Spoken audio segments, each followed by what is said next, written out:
Beshinchi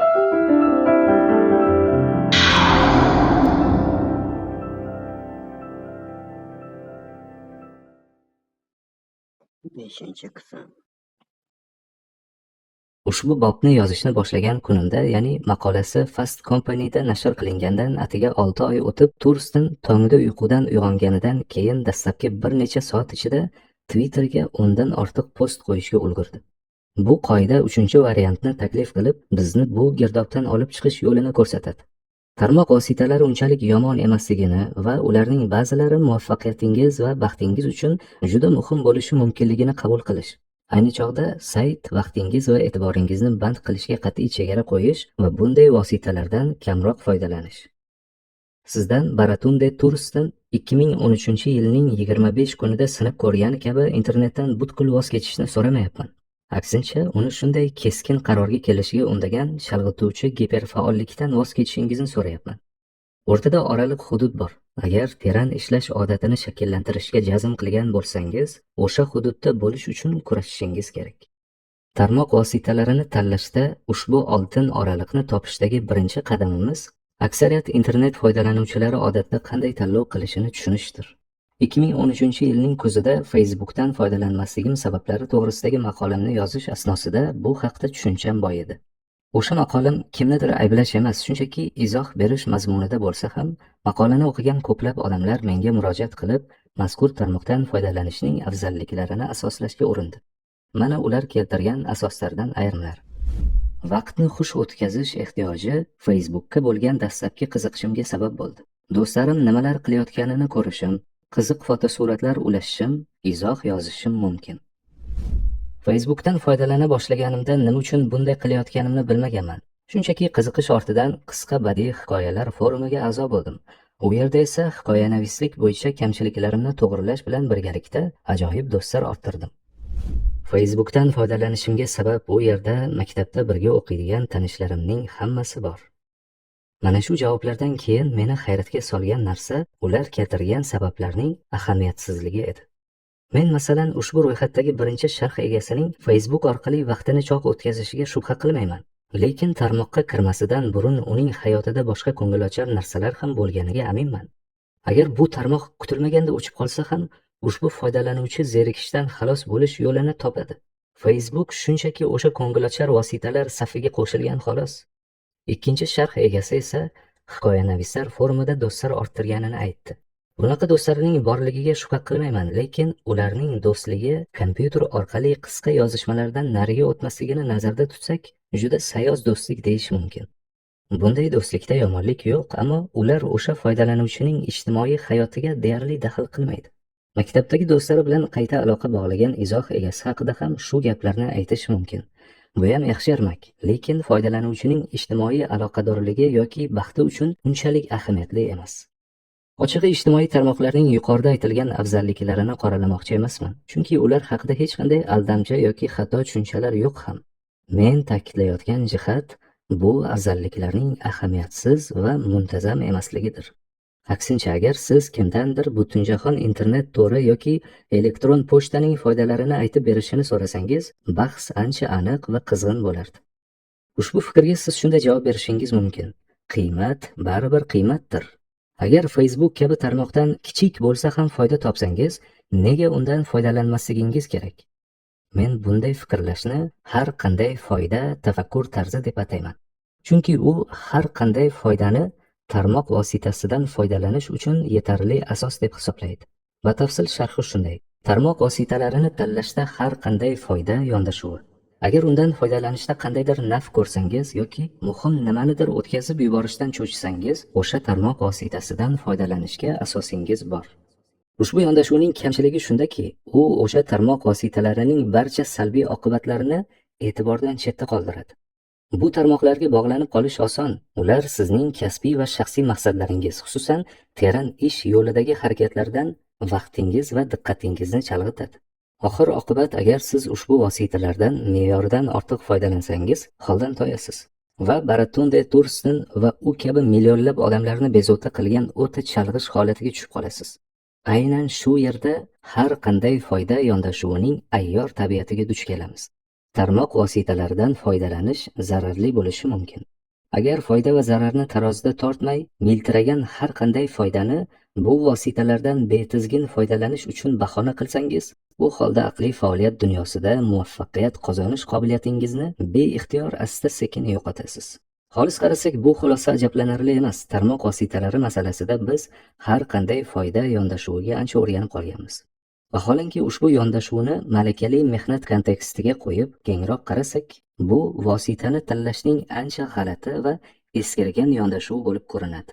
Soddaroq qilib aytganda, birinchi qismda bayon qilganimiz internetni rad etyapsizmi? Demak, buzg'unchi siz qabilidagi ritorikalarni chetga surib o'ylasangiz, tarmoq vositalari vosita sifatida temirchining bolg'asi-yu rassomning mo'yqalamdan farq qilmasligi, ustasining qo'lida hammasi ham birdek foydaliligini tushunasiz. Tarix mobaynida malakali ishchilar yangi vositalarni qabul qilishda doim ehtiyotkor va shubhachi bo'lgan. Bu kishilar internetga kelganda o'sha ehtiyotkorliklarini ko'rsatmasligiga hech qanday sabab yo'q. Ularning raqamli texnologiya bilan ishlashi esa bu reallikni o'zgartirmaydi. Ehtiyotkorlik bilan vositani boshqarish nimani anglatishini tushunishga yordam berish uchun raqamli emas, analog vositalar bilan tirikchilik qiladigan va muvaffaqiyatli faoliyati davomida ushbu vositalar bilan murakkab munosabatlarga tayanadigan kishi bilan suhbat qurish mantiqan to'g'ri bo'ladi. Maqsadimizga muvofiq keluvchi o'shanday sifatlarga ega insonni topdim. U muvaffaqiyatli va ishonchli fermerga aylangan Forrest Pritchard ismli kishi. Forrest Pritchard Kolumbiya okrugi g'arbida, undan 1 soatlik yo'lda joylashgan Moviy tog' tizmalari vodiysidagi fermalardan biri bo'lmish Smith Meadows oilaviy fermasini boshqaradi. Bilishimcha, u otasidan ferma boshqaruvini qabul qilib olgach, darhol an'anaviy monokultura usullaridan voz kechib, faqat o't-o'lanlar bilan oziqlanuvchi qoramollarning go'shtini yetishtirib berishga mo'ljallangan yangicha usulni joriy qildi. Ferma ulgurji savdoni shunchaki chetlab o'tmoqda. Smith Meadows mahsulotlarini Whole Foods supermarketlaridan ham topa olmaysiz. Ular Washingtondagi metro hududidagi go'sht bozorlarida iste'molchilarga bevosita yetkazib beriladi. Bu ferma kichik o'zgarishlar kamdan-kam hollardagina ish beruvchi sanoatda muvaffaqiyatli ishlamoqda. Men Pritchard bilan ilk marotaba Maryland shtatidagi Tacoma parkida joylashgan mahalliy go'sht mahsulotlari bozoridagi o'z savdo rastasida uchrashdim. Uning shu yerlik xaridorlardan bo'yi 1 qarich balandligi va fermerlarga xos rangi uniqqan flanel kiyib turishi Pritchardni o'ziga ishongan hunarmandga o'xshatardi. Unga o'zimni tanishtirdim.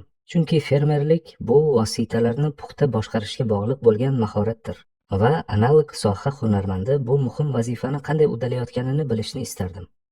Xashak tayyorlash jarayoni yaxshi misol. Bu shunday mavzuki, u haqda sizga uning tagidagi iqtisodni tiqishtirmasdan ham asosiy g'oyani bemalol aytib bera olaman, dedi u mavzu bo'yicha suhbatlarimizni birida.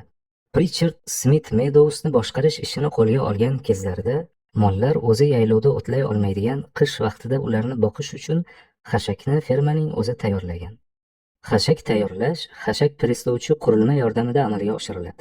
U traktor orqasiga tirkaladigan, quritilgan o'tni xashak bog'lamiga aylantirib beruvchi qurilma ekan.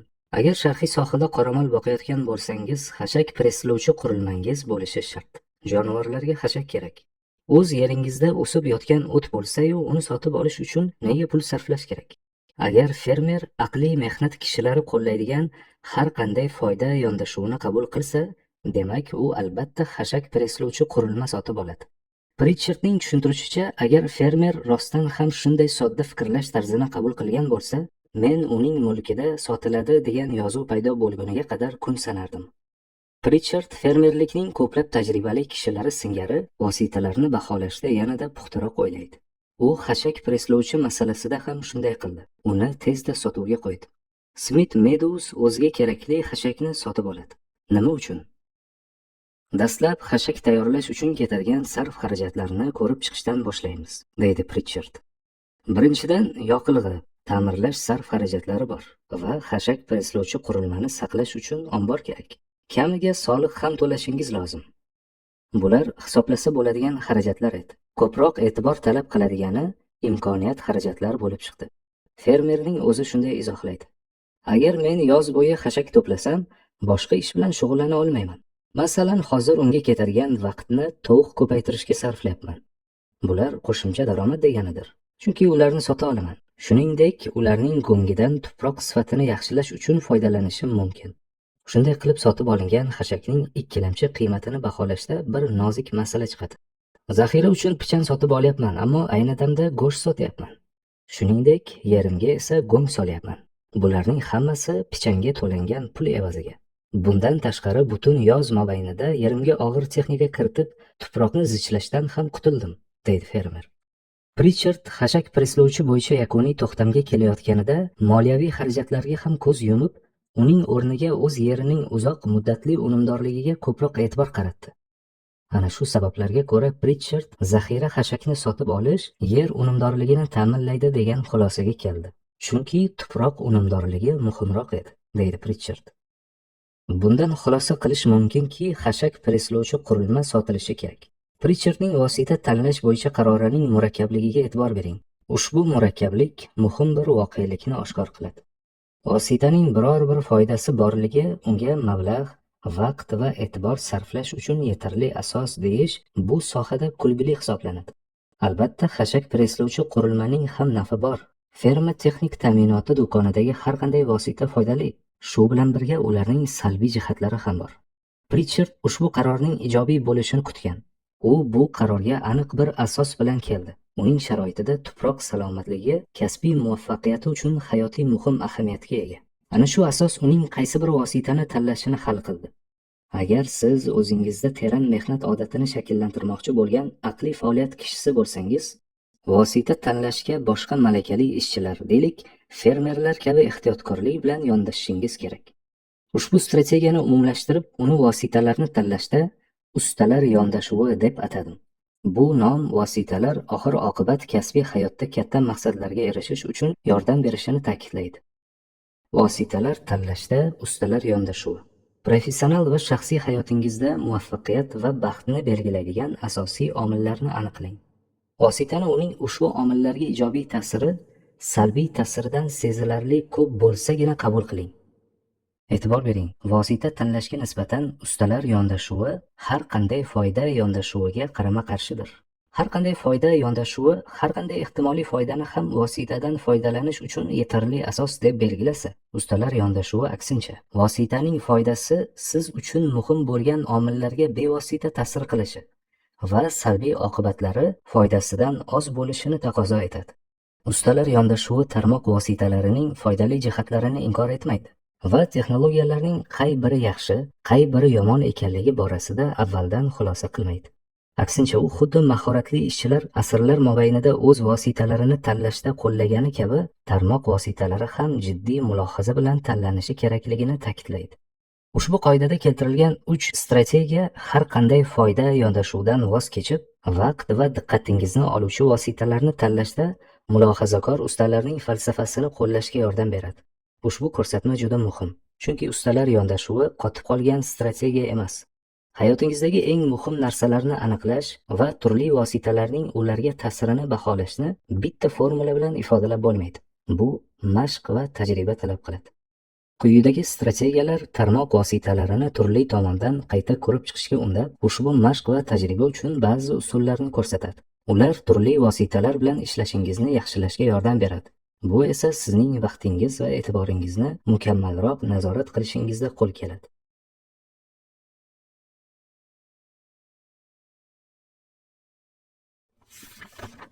O'n beshinchi qism. Internetdan foydalanishda zaruriy kamlik qonuni. Malcolm Gladwell Twitterdan foydalanmaydi. O'zining 2013-yili bergan intervyusida u nima uchun bundayligini hazil yo'sinida izohlab ketgan. Muxlislarim yangiliklardan Twitter orqali xabardor bo'ladi deb kim aytdi?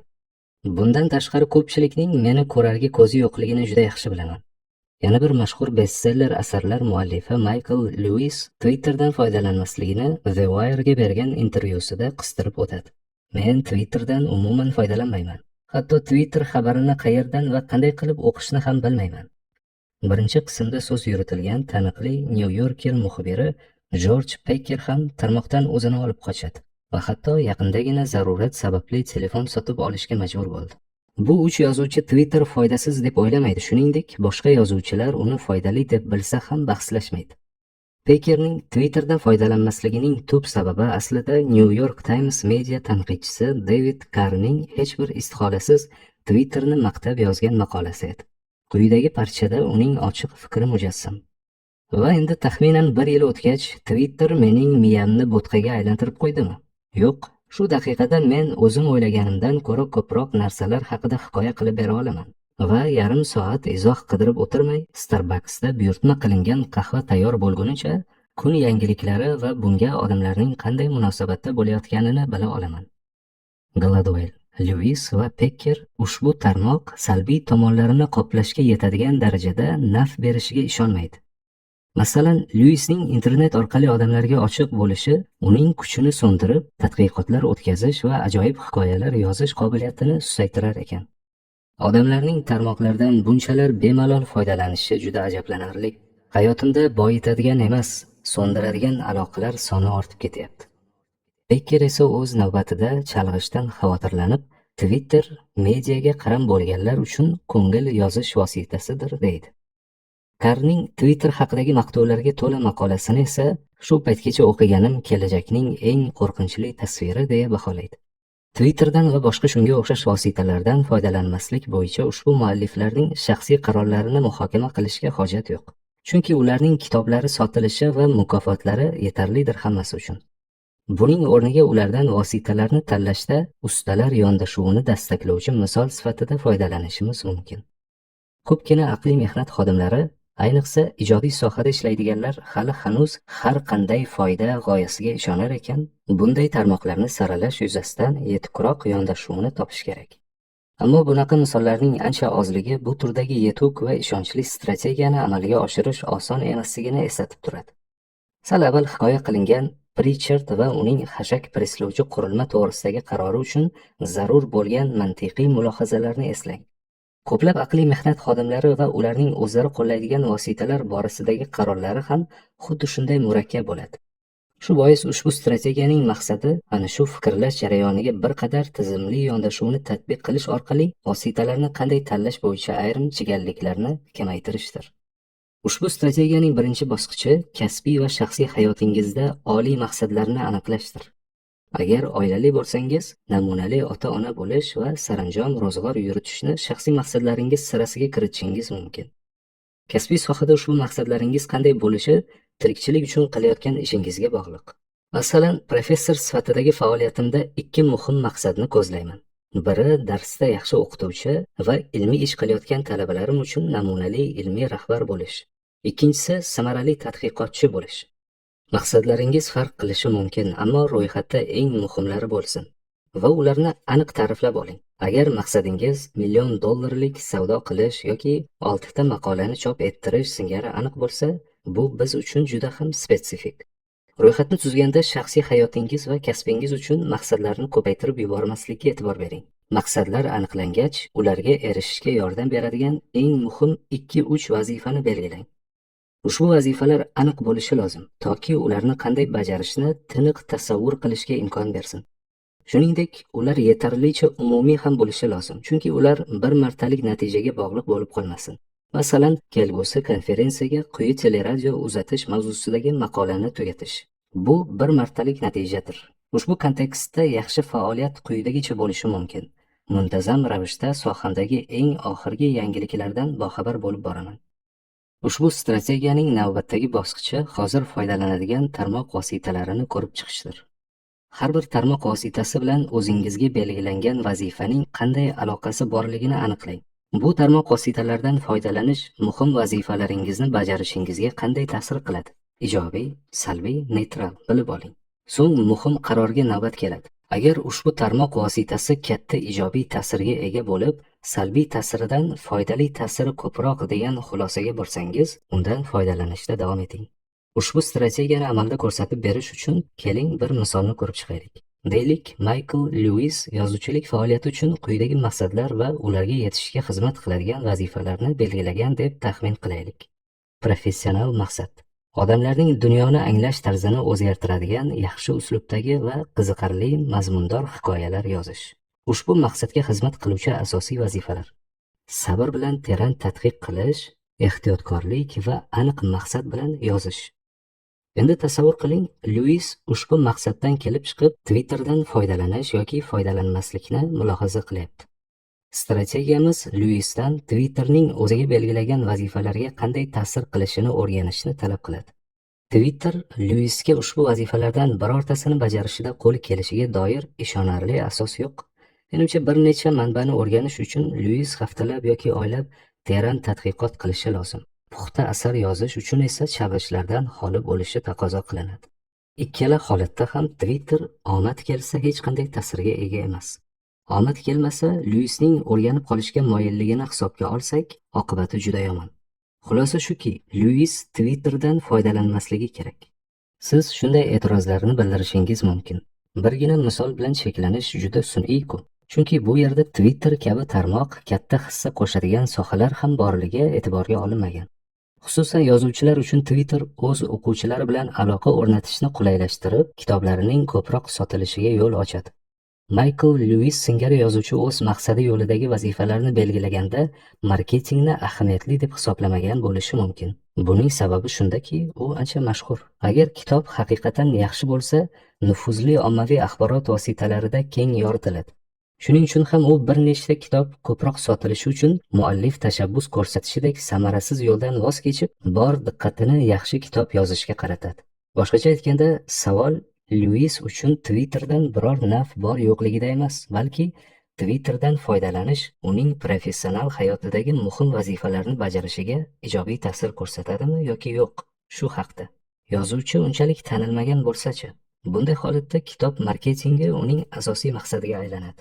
Ammo ushbu maqsadga xizmat qiladigan 2 yoki 3 ta eng muhim ishni belgilashi kerak bo'lsa, Twitter orqali bo'ladigan yakkama-yakka sayoz aloqalar bu ro'yxatga kirishi ehtimoldan uzoq.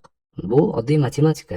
Faraz qilingki, yozuvchi g'ayrat qilib haftasiga 5 kun mobaynida kuniga 10 talab tweetni yakka shaxsga jo'natadi deylik va ularning har biri bitta o'quvchi olib keladi. Endi tasavvur qiling, bu tarzda axborot almashganlarning 50% muallifning navbatdagi kitobini albatta sotib oladigan sodiq muxlisga aylanadi.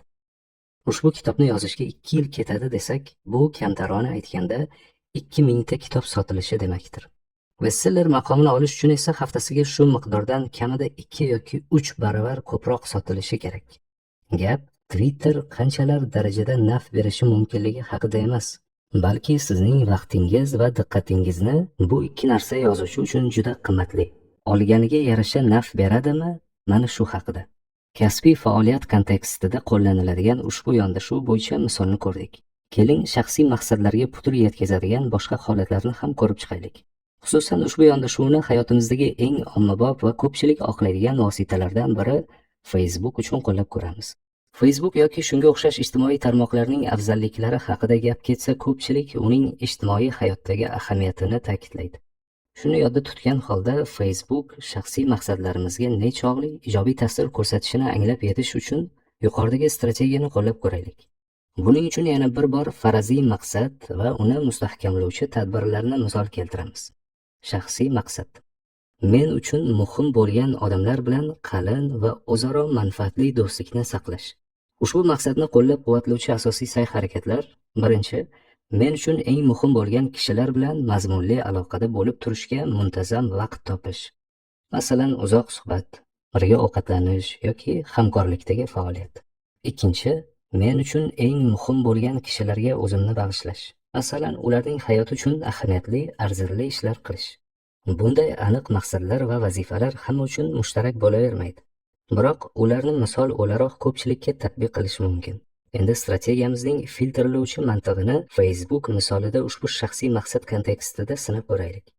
Mazkur tarmoq albatta ijtimoiy hayotda ko'p naf keltiradi. Ulardan tez-tez tilga olinadigan bir nechtasini aytib o'tsak, u bir muncha vaqt ko'rishmagan odamlar bilan topishishga, tanishlar bilan muntazam bo'lmasa-da gaplashib turishga, odamlar hayotidagi muhim voqealarni kuzatib borishga, masalan, ular turmushga chiqqanmi yoki yo'q, yangi tug'ilgan farzandlari kimga o'xshaydi va qiziqishlaringizga mos onlayn jamoalarga a'zo bo'lishga imkoniyat beradi. Bular Facebook beradigan haqiqiy nafdir. Ammo ularning hech biri biz sanab o'tgan ikkalasi ham offlayn va intensiv bo'lgan asosiy faoliyatga sezilarli ijobiy ta'sir ko'rsata olmaydi. Shunday qilib, strategiya asosida kutilmagan, ammo aniq bir xulosaga kelamiz.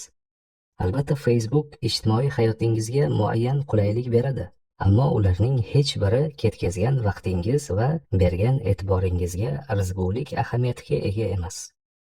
Aynan shu turdagi tahlil mening Facebook tarmog'idan foydalanmasligimni oqlaydi. Hech qachon unga a'zo bo'lmaganman va shubhasiz yuqorida bayon etilgan turning ko'plab kichik afzalliklarini boy berganman. Lekin bu mening ijtimoiy hayotni davom ettirishimga monelik qilmaydi. Hamma Facebookdan foydalanishni to'xtatishi kerak degan fikrdan yiroqman.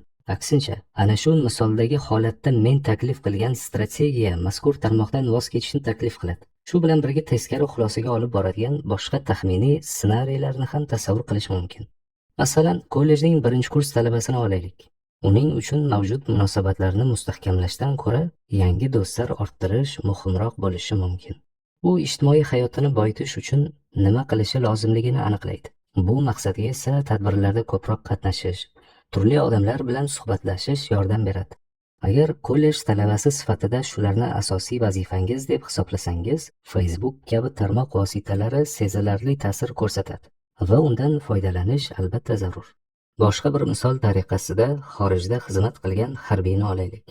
Ushbu askar uchun uydan chiqib ketgach, do'stlari va oila a'zolari bilan tez-tez aloqada bo'lib turishi muhim ahamiyat kasb etadi va shubhasiz u ham ijtimoiy tarmoqqa suyanadi.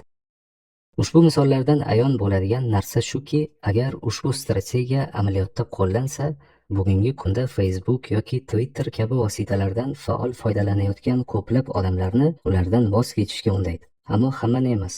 Shu o'rinda bu kabi vositalarni tanlashda hal qiluvchi ahamiyatga ega vazifalar soni cheklab qo'yilmoqda deya e'tiroz bildirishingiz mumkin. Ilgari muhokama qilganimizdek, Facebook ijtimoiy hayotingizga juda katta foyda keltirar ekan, nega o'zimiz muhim deb hisoblagan bir necha sa'y-harakatlarga foydasi tegmagani uchun uni tark etish kerak? Bu yerda tushunish muhim bo'lgan narsa shuki, ustuvor vazifalarni keskin kamaytirish mantiqsizlik emas, balki u mijozlardan keluvchi daromaddan tortib, ijtimoiy tenglik va kompyuter dasturlari buzilishi oldini olishgacha bo'lgan har xil sohalarda qayta ilgari surilgan g'oyaga borib taqaladi. Zaruriy kamlik qonuni. Ushbu g'oyaning turli shakl va nomlari mavjud bo'lib, ular jumlasiga 80-20 qoidasi, Pareto prinsipi yoki omillar siyrakligi tamoyillari kiradi. Ko'pgina holatlarda natijaning 80% ehtimoliy sabablarning atigi 20% tufayli yuzaga keladi.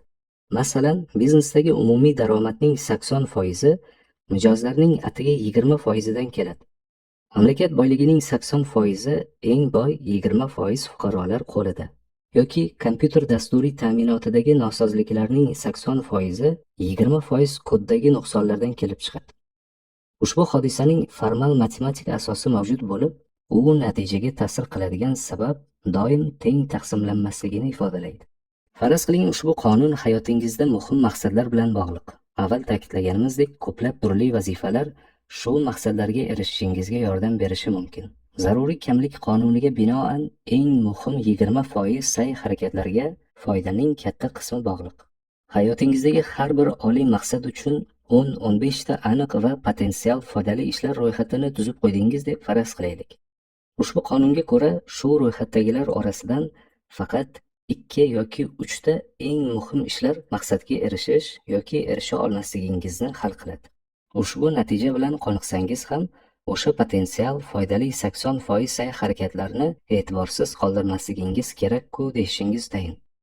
To'g'ri, bu kam ahamiyatli ishlar birinchi va ikkinchi darajali ish kabi naf keltirmas, ammo qandaydir foydasi bor.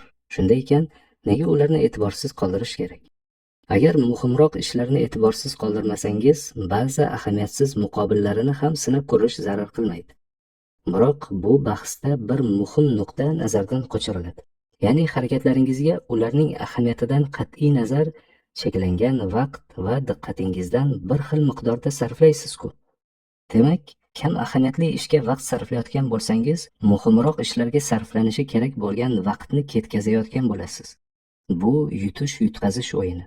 Basharda yuqori qiymatli ishga sarflagan vaqtingiz past qiymatli ishga sarflangandan ko'ra ko'proq naf berar ekan, siz keyingisiga qancha ko'p vaqt sarflasangiz, shuncha ko'p yutqazasiz. Biznes olami bu matematikani yaxshi tushunadi. Mana nima uchun kompaniyalarning samarasiz mijozlardan voz kechish holati ko'p uchraydi. Agar daromadning 80% mijozlarning 20% dan kelsa, unda o'sha muhim kam sonli mijozlarga energiyani yo'naltirish ko'proq daromad keltiradi. Ya'ni 80% mijozlarga sarflangan 1 soat 20% muhim mijozlarga sarflansa, vaqtning qiymati ham ortadi.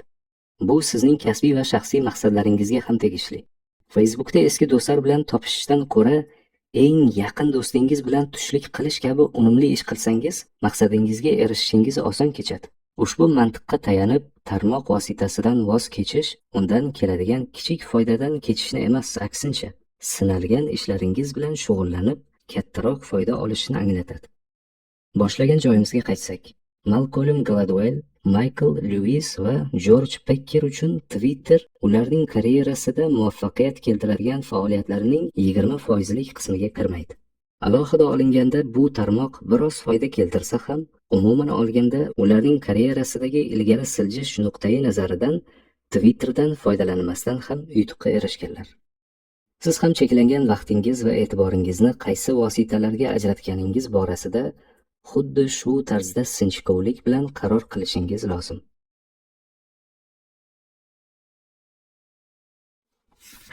16-qism. Ijtimoiy tarmoqlardan chiqing. Ryan Nikodem hayotini soddalashtirishga qaror qilgan payti uning birinchi nishoni uydagi narsalari edi. O'sha paytda Ryan 3 xonali keng uyda yolg'iz yashardi. Bir necha yillardan buyon u iste'molchilik mayllariga erk berib, keng xonasini turli lashlushlar bilan to'ldirishga harakat qildi. Endi esa hayotini o'sha lashlushlar kishanidan ozod qilish vaqti kelgandi. U qo'llagan strategiya bir qarashda sodda, ammo juda keskin xarakterga ega edi.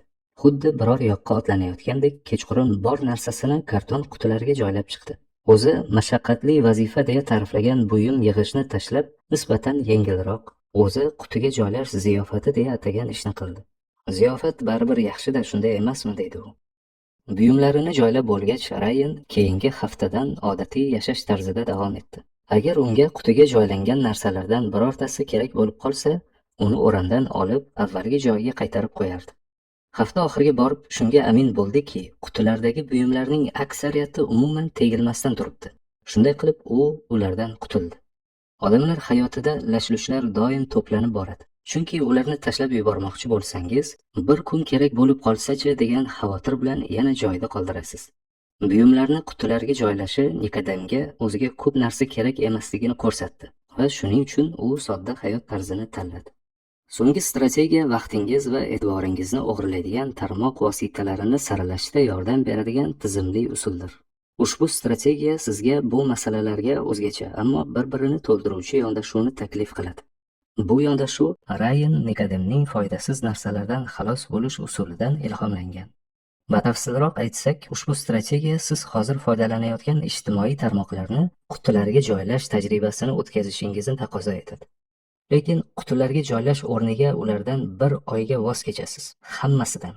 Facebook, Instagram, Google+, Twitter, Snapchat, Vine yoki bu so'zlarni yozganimdan keyin ommalashadigan boshqa xizmatlardan foydalanmaysiz.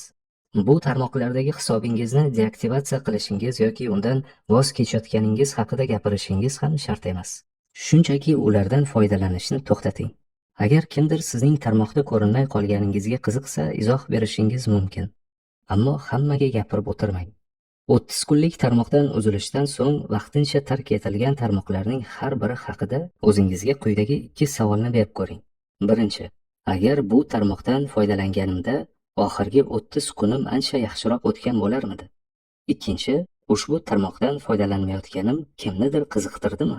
Agar ikkala savolga ham sizning javobingiz yo'q bo'lsa, tarmoqni butunlay tark eting.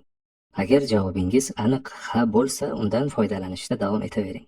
Mabodo javoblaringiz qat'iy yoki noaniq bo'lsa, ularga qaytish yoki qaytmasligingiz o'zingizga bog'liq. Har na bo'lsa ham tark etishni tavsiya qilaman. Qaytish uchun esa imkon doimo bo'ladi. Ushbu strategiya ayniqsa ijtimoiy tarmoqlar masalasida muhim, chunki ular vaqt va diqqatingizni jalb qiladigan turli aloqa tarmoqlari orasida agar me'yordan oshib ketsa, teran ishlashingizga putur yetkazishi aniq. Ular kutilmaganda shaxsiy qiziqish uyg'otadigan ma'lumotlarni taqdim qiladi. Bu esa ularga o'rganib qolish ehtimolini oshiradi. Diqqatni jamlash bo'yicha qilingan rejalarni barbod qilishi mumkin. Shu xavflarni hisobga olgan holda ehtimol aqliy mehnat kishilari, ayniqsa tirikchiligi teran ishlashga chambarchas bog'liq bo'lgan dasturchilar yoki yozuvchilar tarmoq vositalaridan nari bo'lishga urinadi deb o'ylayotgandirsiz. Ammo ijtimoiy medianing makkorligi shundaki, sizning diqqatingizni o'g'irlab foyda ko'radigan kompaniyalar marketing to'ntarishi qilgan. Ularning xizmatidan foydalanmasangiz, o'zingizni xuddi biror muhim yangilikdan quruq qolib ketayotgandek his qilishingizga erishganlar. Biror narsani o'tkazib yuborishdan xavotir olish xuddi Nikodemning uyidagi narsalari haqida bir kun kerak bo'lib qolishi mumkin degan xavotirga o'xshaydi. Shuning uchun ham uning qutilarga joylash strategiyasiga yaqinroq taklif bildirmoqchiman. Bir oyni ijtimoiy tarmoqlarsiz o'tkazib, o'sha voqealarni, suhbat va boshqa taassurotlarni o'tkazib yuborish qo'rquvini reallik bilan almashtirishingiz mumkin. Aksariyat odamlar uchun bu reallik ushbu vositalardan kelgan marketing xabarlaridan o'zingizni xalos etishdek og'ir ishni uddalaganingizdan keyingina yaqqol namoyon bo'ladi. Ular sizni hayotingizda o'ylaganingizchalik muhim emas. Sizdan 30 kunlik tajribangizni e'lon qilmasligingizni so'rashimning boisi shuki, ba'zi odamlarni ijtimoiy tarmoqlarga bog'lab turgan illyuziya shu. Odamlar sizning aytmoqchi bo'lgan gaplaringizni eshitishni istaydi va to'satdan ular bilan fikringizni bo'lishmay qo'ysangiz, hafsalalari pir bo'lishi mumkin. Balki yengilroq qarayotgandirman, ammo shunday bo'lsa ham bu tasavvur juda keng tarqalgan va hal qilinishi zarur. Masalan, shu satrlar bitilayotgan vaqtda har bir Twitter foydalanuvchisining obunachilari soni o'rtacha 208 tani tashkil etadi. Siz aytmoqchi bo'lgan gaplarni 200 dan oshiq kishi tinglashni xohlashini bilgach, nima deysiz? Bunday vaziyatda ushbu tarmoqdagi faoliyatingizning muhimligiga ishonasiz. G'oyalarini sotib tirikchilik qiladigan odam sifatida tajribamga tayanib aytishim mumkinki, bu odamni o'ziga bog'lab qo'yadigan tuyg'u. Lekin ijtimoiy tarmoqlar kuzatuvchilarining haqiqati quyidagicha. Ushbu tarmoq xizmatlari kirib kelmasdan burun yaqin do'stlaringiz va oilangizdan tashqaridan auditoriya to'plash oson emasdi. Masalan, 2000-yillar boshlarida har kim blog yuritishi mumkin edi, ammo oyiga hatto o'quvchilarni bir nechtaga ko'paytirish uchun ham ularning e'tiborini jalb qilar darajada qimmatli axborotni yetkazishingiz kerak edi. Men bu qiyinchilikni juda yaxshi bilaman. Birinchi blogimni 2003-yilning kuzida boshlaganman. Inspiring Moniker deb atalardi. 21 yoshlik talabaning o'z hayoti haqidagi o'ylari edi. Hijolatli bo'lsa ham aytish lozimki, eski blogimda o'qilmagan postlarim talaygina edi. Hozirgi blogim Study Hacks kuzatuvchilari sonini keyingi 10 yilda oyiga bir nechadan 100 minglab o'quvchiga sabr va tirishqoqlik bilan yetkazganimda shuni anglab yetdimki, internetda odamlarning e'tiborini qozonish juda qiyin ish. Hozirgi zamon bundan mustasno albatta. Ijtimoiy medianing shiddat bilan rivojlanishi sabablaridan biri haqiqiy qiymat ishlab chiqaradigan mashaqqatli mehnat va odamlarning sizga e'tibor berishiga erishish o'rtasidagi qisqa yo'ldir. Bu muddatsiz kapitalistik ayirboshlashni sayoz kollektivist muqobil bilan almashtirdi. Qiymatidan qat'iy nazar, agar mening aytganlarimga e'tibor bersangiz, men ham sizning aytganlaringizga e'tibor beraman. Biror blog, jurnal yoki teledastur odatda Facebook yoki Twitterda yaxshi ommalashadigan kontentni bersa, o'ziga auditoriya jalb qila olmaydi. Ammo ushbu tarmoqlarda shakllangan tartib doirasida olsak, ayni shu kontent like va izohlar ko'rinishida e'tiborni jalb qiladi. Bu holatni rag'batlantiruvchi aytilmaydigan kelishuv shuki, do'stlaringiz va obunachilaringizni e'tiborini aksar hollarda arzimaydigan olish evaziga siz ham ularga o'z e'tiboringizni loyiq bo'lmasa ham berishingiz kerak. Mening yangilangan statusimga like bos va men senikiga like bosaman. Bunday kelishuv evaziga ko'p narsa talab qilmaydigan soxta muhimlik illyuziyasini paydo qiladi. Ushbu tarmoqlarni ogohlantirmasdan tark etib, u yerdagi maqomingizni ham bilib olasiz. Aksariyat odamlar va ko'pgina xizmatlarni yangilik xushini joyiga keltiradi. Ya'ni eng yaqin do'stlaringiz va oila a'zolaringizdan tashqari hech kim sizning tarmoqda ko'rinmay qolganingizni sezmaydi ham. Buni gapirayotganimda o'quvchida salbiy kayfiyat qolsa kerak. Uni hal qilishning biror boshqa yo'li bormi? Biroq nima bo'lishidan qat'iy nazar bu muhokama qilinishi lozim. Chunki o'zini nihoyatda muhim shaxs deb bilish vaqt va diqqatni aqlsizlik bilan sovurishga sabab bo'ladi. Albatta, ba'zi odamlar uchun o'sha 30 kunlik tajriba juda qiyin kechishi va ko'plab muammolarni keltirib chiqarishi tayin. Agar kollej talabasi yoki internetdan ko'p foydalanuvchi bo'lsangiz, o'zingizni tiyish hayotingizni birmuncha murakkablashtiradi. Ammo ko'pchilik uchun menimcha ushbu tajriba ijtimoiy tarmoqlarning kundalik hayotingizdagi o'rnini ishonchli ko'rsatadi. Ushbu tarmoqlar reklama qilinganidek o'zaro bog'langan dunyoning tomirlaridagi qon emas. Ular shunchaki xususiy kompaniyalar tomonidan ishlab chiqilgan, yaxshi moliyalangan, puxta marketing qilingan shaxsiy ma'lumotlaringiz va diqqat-e'tiboringizni reklama beruvchilarga sotish uchun mo'ljallangan tovardir. Ular qanchalik ko'ngilochar bo'lmasin, hayotdagi rejangiz va erishajak muvaffaqiyatlaringiz oldida ahamiyatsizdir. Sizni teran faoliyatdan chalg'ituvchi narsalardan biridir. Yoki siz uchun ijtimoiy tarmoqlar mavjudligingiz asosidir ehtimol. Qaysi yo'l to'g'riligini ularsiz yashab ko'rmaguningizcha bila olmaysiz. Internetdan vaqtichog'lik uchun foydalanmang. Ingliz yozuvchisi Arnold Bennett Angliyada 20-asrning boshida mamlakat iqtisodida burxon hukm surayotgan paytda tug'ilgan. Shunga qadar o'nlab yillar hukm surib kelgan sanoat inqilobi imperiya resurslaridan mo'l kapital jamg'arib, yangi bir sinf shakllantirdi. Oq yoqalilar. Endilikda ofisda haftasiga bir necha soat ishlash evaziga ro'zg'or tebratish uchun yetarli barqaror ish haqi olish imkoni tug'ildi. Bunday turmush tarzi bizning hozirgi asrimizda hammaga tanish bo'lib qolgan. Ammo Bennett va uning zamondoshlari uchun bu yangilik har jihatdan qayg'uli edi. Bennettni tashvishga solgan muammolardan biri bu yangi sinf a'zolarining mukammal hayot kechirish uchun o'zlariga berilgan imkoniyatni qo'ldan boy berayotgani edi. Bir londonlik idora ishchisining hayotini olaylik.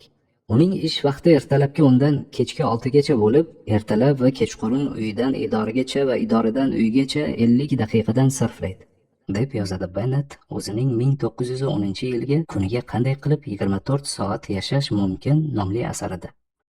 Londondagi ushbu taxminiy olingan idora xodimining ishidan ortgan vaqti 16 soatdan oshadi. Bennett uchun bu juda ko'p vaqt bo'lsa, boshqa ko'pchilik fojiali tarzda bu imkoniyatni sezmaydi. Bu odamlar o'z kunini o'tkazish bo'yicha qiladigan bir katta xato bor. Ular ishlaridan unchalik zavq olmasa ham soat 10 dan 6 gacha bo'lgan vaqtga ish kuni deb, undan oldingi 10 soatni prolog va keyingi 6 soatni epilog sifatida qabul qiladi. Bennett bu munosabatni mutlaqo mantiqsiz va nosog'lom deb baholaydi. Bu holatga boshqacha muqobil variant bo'lishi mumkinmi? Bennettning fikriga ko'ra, ish vaqtidan tashqaridagi o'sha 16 soatni kun ichidagi kun deb bilish lozim. Mazkur 16 soat ichida u bo'sh, maosh olib ishlovchi emas, balki moliyaviy masalalarni o'ylab tashvish chekmaydigan, shaxsiy daromadga ega odamdir. Demak, u bu vaqtni xuddi aslzodalardek o'tkazishi, ya'ni buyuk asarlar va she'riyatdan bahra olib, o'z ustida ishlashi kerak. Bennett bu masalalar haqida bir asrdan ortiq vaqt oldin yozgan. Bu orada o'rta sinf dunyo bo'ylab keskin ko'paydi. Bo'sh vaqtimiz haqidagi tushunchalarimiz ham o'zgarishi kerak edi, ammo o'zgarmadi. Internetning va unga tayanuvchi past diqqat talab qiluvchi iqtisod o'sishi bilan haftasiga o'rtacha 40 soat ishlovchi xodim, ayniqsa mening texnikaga o'ch tengqurlarimning bo'sh vaqti o'sha qoldi. Raqamli ko'ngilochishlar va diqqat chalg'ituvchi tugmachalarni chiqillatishlar. Agar hozir Bennett tirik bo'lganida, insoniyat taraqqiyotining bu jabhasida yuksalish yo'qligidan hafsalasi pir bo'lardi. Ochig'ini aytganda, Bennettning tavsiyalari ortidagi axloqiy asoslar meni qiziqtirmaydi.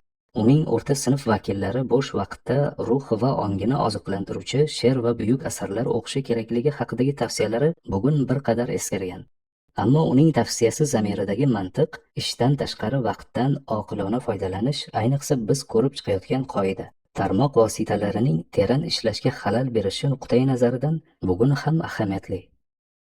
Batafsil aytsak, ushbu qoida doirasidagi strategiyalarni muhokama qilganda teran ishlashga daxl qiluvchi yana bir tur tarmoq vositalari haqida gapirmadik. Diqqatingizni band qiluvchi ko'ngilochar veb-saytlar. Kitobni yozayotganimda Huffington Post, BuzzFeed, Business Insider va Reddit kabilar shunday saytlarning eng ommalashganlari edi. Ushbu ro'yxat shubhasiz o'zgaradi. Lekin bu saytlar uchun umumiy jihat ularning o'quvchi diqqatini jalb etadigan sarlavhali, oson hazm qilinadigan materiallaridir. Ushbu saytlardan birida berilgan bir maqolada to'xtasangiz, sahifaning pastki yoki yon qismidagi havolalar sizni boshqasiga, keyin u yana boshqasiga jalb qiladi. Shuningdek, inson psixologiyasining barcha nozik tomonlaridan foydalanib, jumladan sarlavhalarning eng ko'p o'qilgan yoki trenddagi kabi ro'yxatlari-yu e'tibor tortuvchi fotosuratlargacha sizni saytda ushlab turish uchun qo'llanadi. Masalan, ayni paytda BuzzFeed'dagi ko'p o'qilayotgan maqolalar orasida Teskarisiga aytilganda boshqacha ma'no anglatuvchi 17 so'z va doimo g'olib 33 it kabilar bor. Ushbu saytlar ayniqsa ish kuni tugagandan keyin zararli.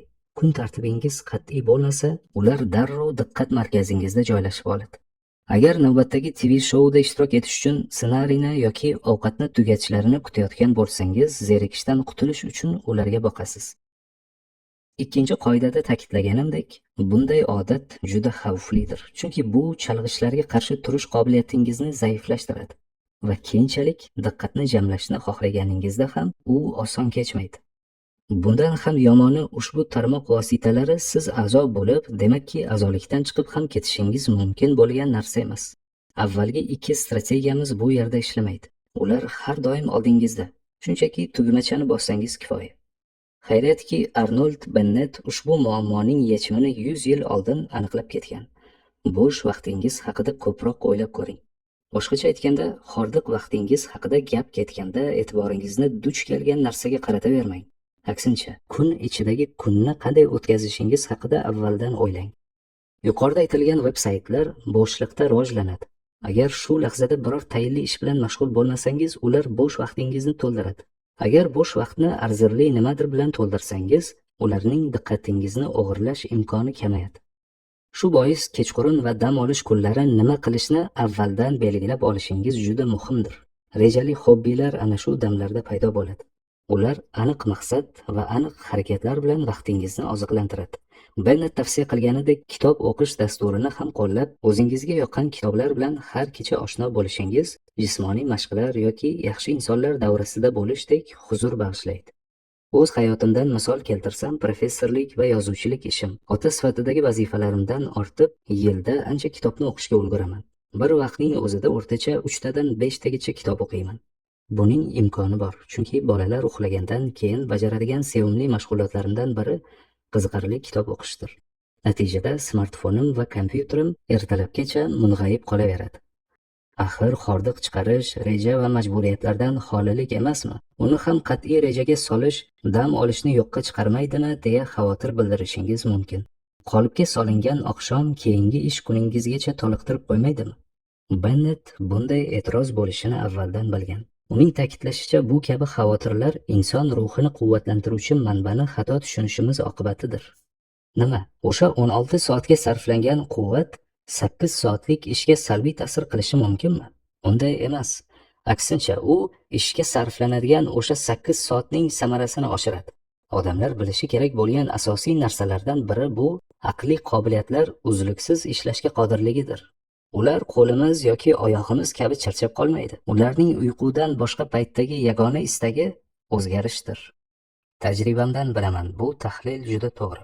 Uyqudan uyg'ongan paytingiz aralash-quralash bo'lib yotgan internetni soatlab kavlagandan ko'ra, ongingizga biror bir mazmunli narsani bersangiz, kunni mazmunli yakunlab, keyingi kuningizni ham shu sokin ruhda boshlaysiz.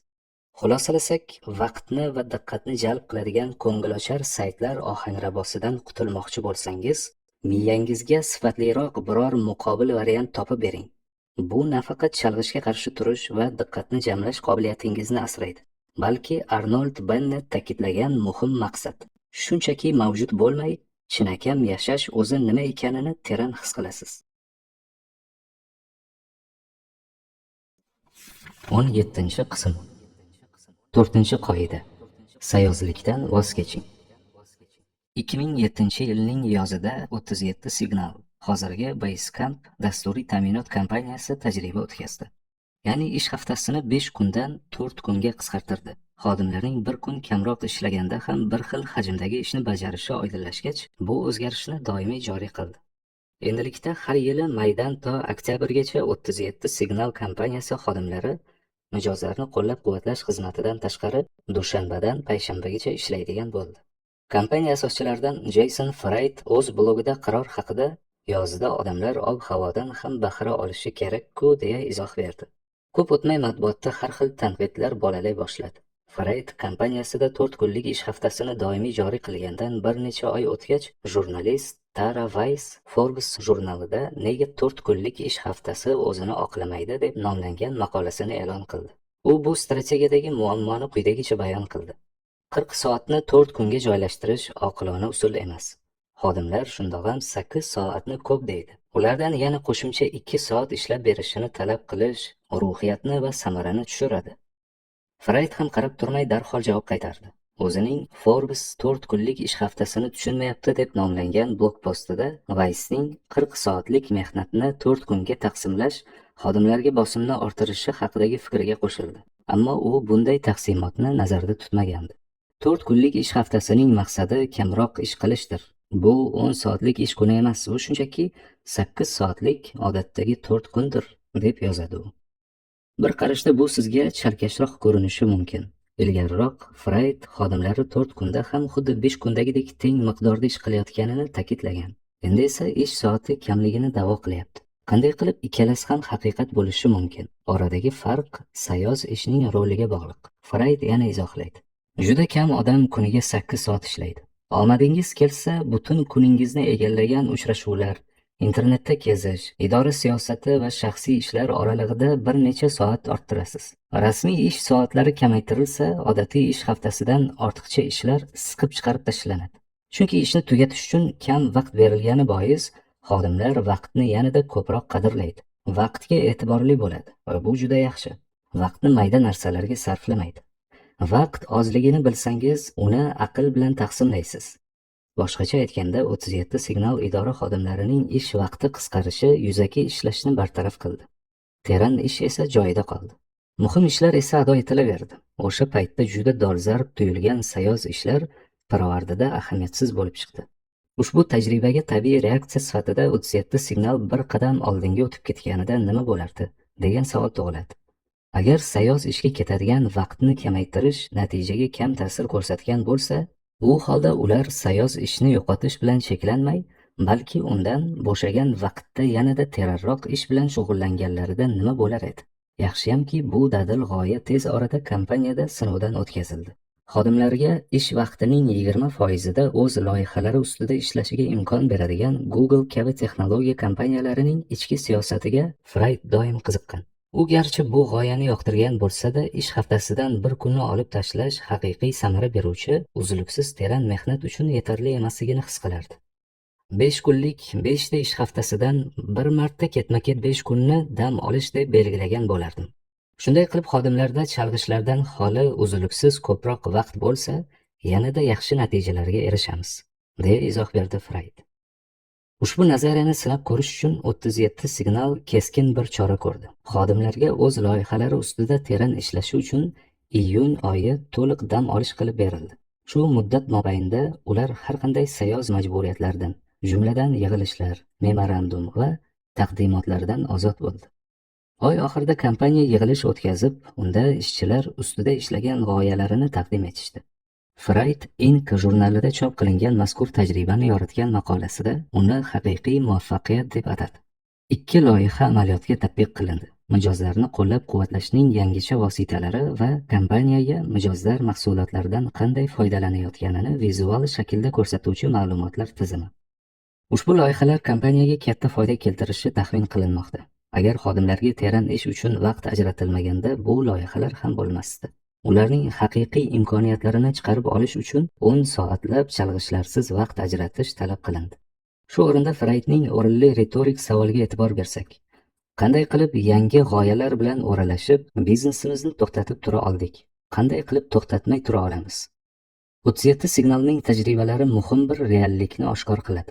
Aqliy mehnat xodimlarining e'tiborini band qiluvchi sayoz ishning ahamiyati ko'ringanidan ko'ra kamroqdir. Aksariyat bizneslarda katta miqdordagi sayozlikni bartaraf qilsangiz ham, ularning ildizi o'zgarmay qolishi mumkin. Jason Freyd kashf qilganidek, nafaqat sayoz ishlarni yo'q qilish, balki bo'shab qolgan vaqtni teran faoliyat bilan to'ldirish muvaffaqiyat garovidir. Ushbu qoida mazkur g'oyalarni o'z shaxsiy ishlaringizda ham qo'llab ko'rishingizni taqozo etadi. Keyingi strategiyalar ishingizdagi sayozlikni aniqlash, teran ishlashga ko'proq vaqt qoldirish uchun sayozlarini kamaytirishga xizmat qiladi. Ushbu strategiyalarning tafsilotlarini o'rganishdan oldin avvalo bu sayozlikka qarshi kurashishning ham chegarasi borligini anglashimiz kerak. Teran mehnatning qiymati sayoz ishnikidan ancha baland, lekin bu doimo teran faoliyatdan iborat ish jadvaliga rioya qilishingiz shart degani emas.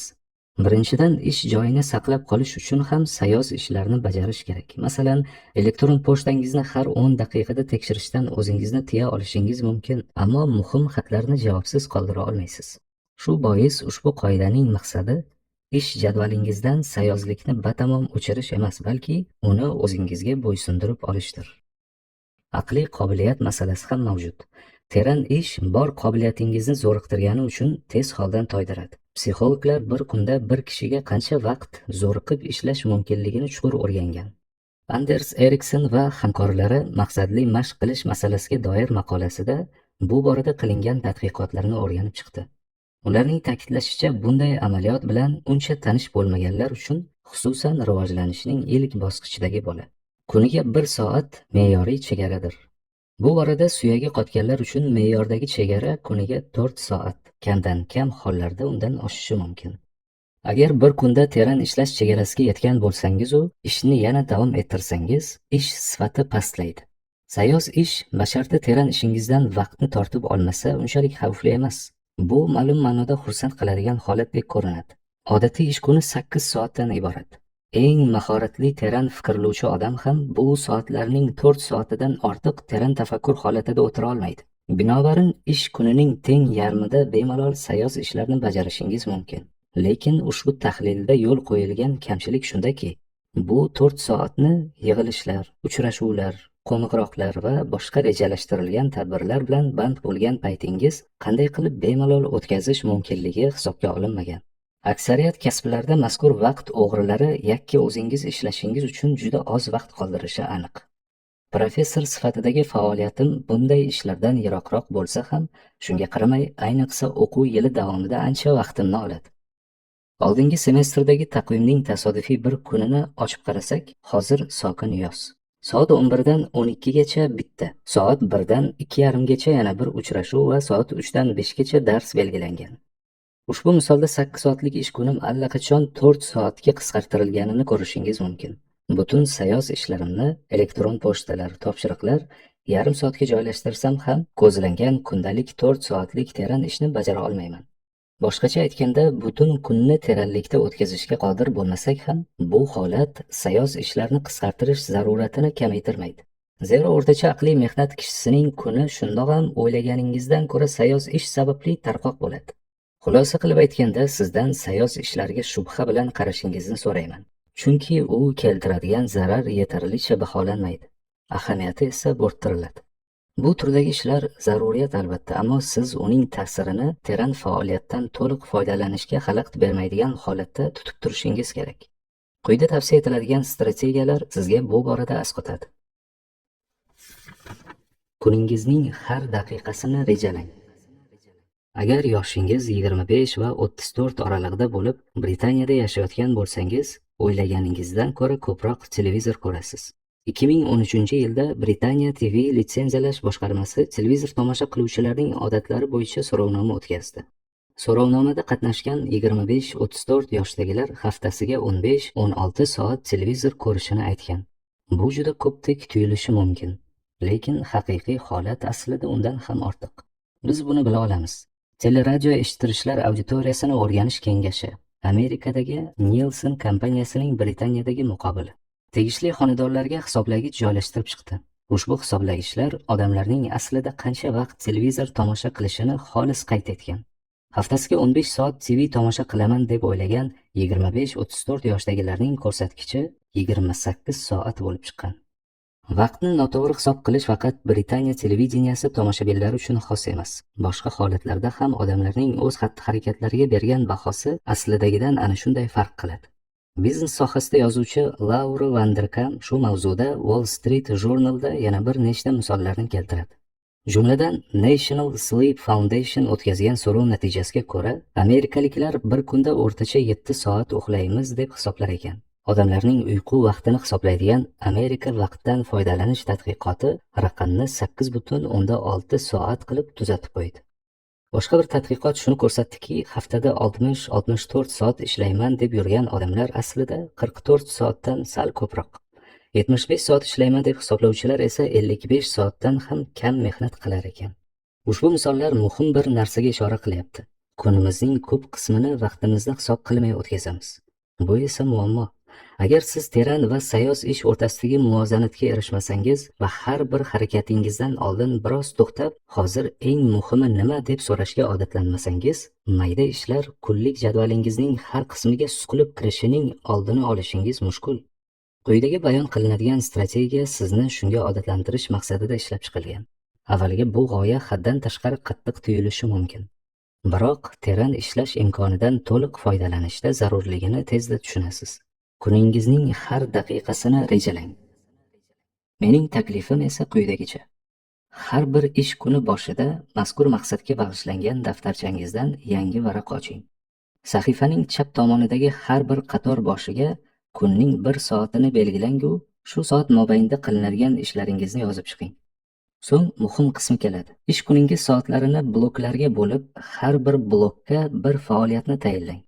Masalan, ertalab soat 9 dan 11 gacha bo'lgan vaqtda mijozlar uchun press release yozishni belgilashingiz mumkin. Buning uchun esa ushbu satrlar qarshisiga to'rtburchak chizib, ichiga press release so'zini yozib qo'ying. Har bir blokni faqat ish yoki vazifaga bag'ishlash shart emas. Tushlik yoki dam olish uchun ham bloklar ajrating. Ishlarni oqilona boshqarish uchun har bir blokning minimal uzunligi 30 daqiqani tashkil qilishi kerak. Varaqdagi bir qator yarim soatdan. Bu shuni anglatadiki, kun davomida qilishingiz kerak bo'lgan kichik ishlaringiz, masalan, rahbaringizning elektron xatlariga javob berish, Karldan hisobot haqida so'rash kabilar uchun alohida to'rtburchak chizish shart emas. Ularni bitta blokka umumlashtiring. Bu holatda ana shu blokdan sahifaning o'ng tomoniga chiziqlar tortib, har bir chiziqqa ana shu blokda qilinadigan mayda ishlarni yozib qo'yish mumkin. Kuningizni rejalagach, har bir daqiqangiz blokning bir qismi bo'lishi kerak. Endi ish kuningizning har bir daqiqasiga bir ish biriktirdingiz. Butun kun davomini ushbu jadval asosida o'tkazasiz. Tabiiyki shu joyda ko'pchilik bir muammoga duch keladi. Kun o'tib borishi bilan ikki narsa jadvalingizga to'g'ri kelmasligi mumkin. Birinchisi sizning hisobingiz xato ekanligidan. Masalan, press release'ni yozishga 2 soat vaqt ajratsangiz, u aslida 2,5 soat vaqt ketib qolsa. Ikkinchisi, sizga xalaqit berishadi va sizda yangi majburiyatlar paydo bo'ladi. Bular jadvalingizni ham buzib yuboradi. Bu unchalik yomon emas, chunki agar rejalaringiz o'zgarib qolsa, vaqt topib kunning qolgan qismi uchun jadvalni qayta tuzib olishingiz kerak. Bunda bemalol yangi sahifaga o'tishingiz, bloklarni o'chirishingiz va qayta chizishingiz mumkin. Yoki mening yo'limdan boring. Kunning qolgan qismi uchun barcha bloklarni ustidan chizib, o'sha sahifadagi eski bloklarning o'ng tomonida yangi bloklar oching. Bir necha marta o'zgartirishga joy yetarli bo'lishi uchun bloklarni kichikroq qilib chizaman. Ba'zi kunlarda jadvalingizni 5-6 martalab qayta tuzatishingizga to'g'ri keladi. Agar shunaqa holat sodir bo'lsa, hech ham tushkunlikka tushmang. Sizning maqsadingiz har qanday holatda ham jadvalga rioya qilish emas, balki vaqtingizni qanday sarflayotganingizni mulohaza qilishdir. Agar jadvallarni o'zgartirish ko'p takrorlansa, vaziyatni o'nglash uchun ayrim usullar bor. Birinchidan, odatda ish vaqtini asldagidan kam hisoblashingizni anglab yeting. Odamlar bu odatni boshlaganda eng ideal ssenariy tuzishga intiladi. Vaqt o'tishi bilan har bir vazifa uchun vaqtni aniq belgilashga harakat qilishingiz zarur. Sizga yordam beradigan ikkinchi taktika toshuvchi shartli bloklardan foydalanishdir. Agar berilgan topshiriqqa qancha vaqt ketishini bilmasangiz, kutilgan vaqtni blokka oling va unga qo'shimcha blok ulab ketavering. Agar ishingiz uchun ko'proq vaqt kerak bo'lsa, qo'shimcha blokdan foydalaning. Agar ishni o'z vaqtida tugatsangiz, qo'shimcha blokni boshqa muqobil vazifa uchun qo'llang. Masalan, unchalik zarur bo'lmagan vazifalar. Bu esa kun tartibingizni qog'ozda qayta-qayta o'zgartiravermay, kutilmagan holatlardan chiqib ketishga imkon beradi. Masalan, press release bo'yicha misolga yana murojaat qilsak, uni yozishga 2 soat vaqt ajratishingiz mumkin. Zarurat bo'lsa, qo'shimcha blokdan ham foydalaning va ishni davom ettiring. Agar zarurat bo'lmasa, qo'shimcha blokni elektron pochtani tekshirish uchun ajratishingiz mumkin. Men taklif qiladigan 3-taktika vazifa bloklaridan foydalanishda bemalolroq bo'lish. Kun bo'yi ko'plab bloklardan foydalaning va rejalagan vazifalaringiz uchun ketadigan vaqtni uzaytiring. Oddiy ish kunida juda ko'p kutilmagan voqealar yuzaga keladi. Zaxira bloklar ishlarning ravon ketishini ta'minlaydi. Mazkur strategiyani amalda qo'llashdan avval ko'p takrorlanadigan bir e'tirozga e'tibor beraylik. Kundalik jadvallar bo'yicha tajribamdan aytishim mumkinki, ko'pchilik rejalash o'z erkinligini haddan tashqari cheklab qo'yishidan xavotirga tusharkan. Masalan, quyida Jozef ismli o'quvchimning ushbu mavzu haqida yozilgan postga bergan izohini keltiraman. O'ylashimcha, siz noaniqlik rolini juda past baholagansiz. Men blogpost o'quvchilarining buni juda jiddiy qabul qilib, jadvalga mos ravishda daqiqa sanab, o'z ishi bilan teran shug'ullanishdan chalg'ib ketishidan xavotirdaman. Bu nuqtai nazarni yaxshi tushundim va Jozef buni aytgan birinchi kishi emas. Yaxshiyamki, ularni osonlikcha hal qilishning iloji bor. O'zimni kunlik rejamda muntazam ravishda teran fikrlash va muhokamaga alohida vaqt ajratgan holda shunga amal qilamanki, agar miyamga o'ta muhim g'oya kelib qolsa, bu jadvalimning qolgan qismini e'tiborsiz qoldirish uchun yetarli asos bo'ladi. Albatta, o'tkazib yuborilishi mumkin bo'lmagan ishlar bundan mustasno. Bu kutilmagan g'oya o'z jozibasini yo'qotguncha uni tadqiq qilaman. Shundan keyin kunning qolgan vaqti uchun jadvalimni qayta tuzib chiqaman. Aniqroq aytganda, o'z jadvalimda tasodiflar bo'lib turishini nafaqat qabul qilaman, balki rag'batlantiraman ham. Jozefning tanqidi esa ish jadvali tuzishdan maqsad odatlarimizni majburan qat'iy qolipga solishdir degan xato tushunchaga asoslanadi. Ammo bunday rejalash cheklash emas, balki mulohazalilikdir. Bu kun davomida bir lahza to'xtab, qolgan vaqtimni nimaga sarflaganim ma'qulroq degan savolni o'zingizga berishga majbur qiladigan oddiy odatdir. Bu sizga naf keltiradigan so'roqdir. Javoblarga behuda yopishib olish emas. Ushbu batafsil rejalash va zarur bo'lganda rejani moslashtirish yoki o'zgartirish strategiyasini qo'llovchilar kunini pala-partish o'tkazuvchi odamga nisbatan ko'proq ijodiy fikrlashi mumkin. Aniq tartib bo'lmaganda vaqtingizni elektron pochta, ijtimoiy tarmoqlar va internetni titkilash kabi sayoz ishlarga sarflab qo'yishingiz juda oson. Ushbu sayoz ishlar shu damda sizni qoniqtirsa ham, ijodkorlikka mutlaqo mos kelmaydi.